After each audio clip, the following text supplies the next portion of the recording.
So I got this fish with a super pinched belly. I mean, he's actually breathing heavy now from running around, but he's been in here 3 weeks in copper. And if the idea is stress, I would believe it'd be from just this QT tank. This fish right here, I got her and not eating, not anything. And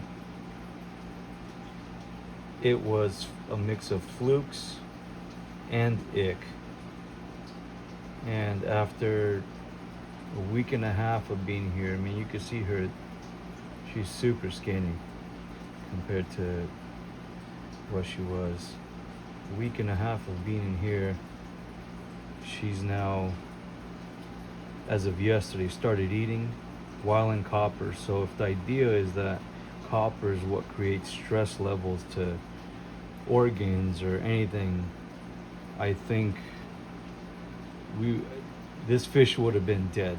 It wouldn't survive. But because I knew what was in, I knew what was going on with her, I immediately started, even though she was lethargic, skinny, I started copper. This guy was, as a matter of fact, super skinny. I mean, the guy had a pinched belly. I might even have a video of him at the LFS he was at. It's about a 4-inch fish, and he's literally on the up from where he was before. Eats well, super active. So my question is, if copper is an issue of such a bad status to people that don't believe in QTing, why is it that these fish are now, I mean, you could even see her stool is starting to color up from eating just yesterday. She's more active, swimming. I mean, she had fins basically glued to her body. She sitting in the corners of the tank, not moving, and now, I mean, I'm looking for evidence against copper. And if somebody comes up with something else that shows such issues, if organ failure is a thing, one would literally think and believe that such a fish as, not this guy, I mean, he had a pinched belly, he wasn't in the worst shape, but I mean, he was eating at least. But this fish wasn't eating. If that's the issue, this fish would not be eating today. It would have been dead. If organ failure was a thing to such a high level, this fish would be dead.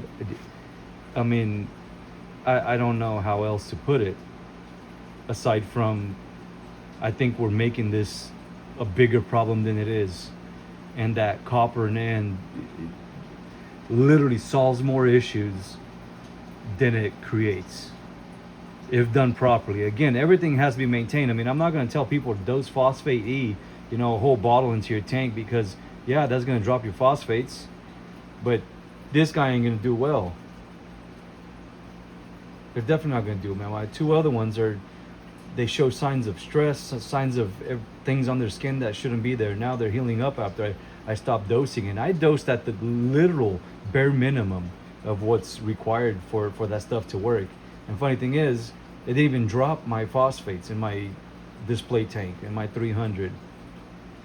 So I went to ROA, and all of a sudden my phosphates dropped, and my fish like instantly recovering almost. So again, back here, same thing. Anything overdosed and prolonged, what does that word prolonged mean? Because I don't think 30 days means prolonged. We're talking about people that possibly have fish for a whole year. Is that prolonged, or is it half a year? What is prolonged? Final words is, for me, it works. Again, if it was something that is that bad, I think this fish would have been dead, and this guy would have been on the way for the worse. I mean, I get some people even make statements, hey, make sure they eat before you dose copper. I firmly believe in that. But when you see issues on skin, I mean, you're proactive. You have to be proactive, right? So both of these fish had issues when I got them. This wasn't just skinny. This guy had ick. She had flukes and ick issues. So with that said, I had to be proactive. So if being proactive on a healthy fish is such a bad thing, how is it that sick fish are making it and actually healing up and getting for the better? I mean, that's the basic question.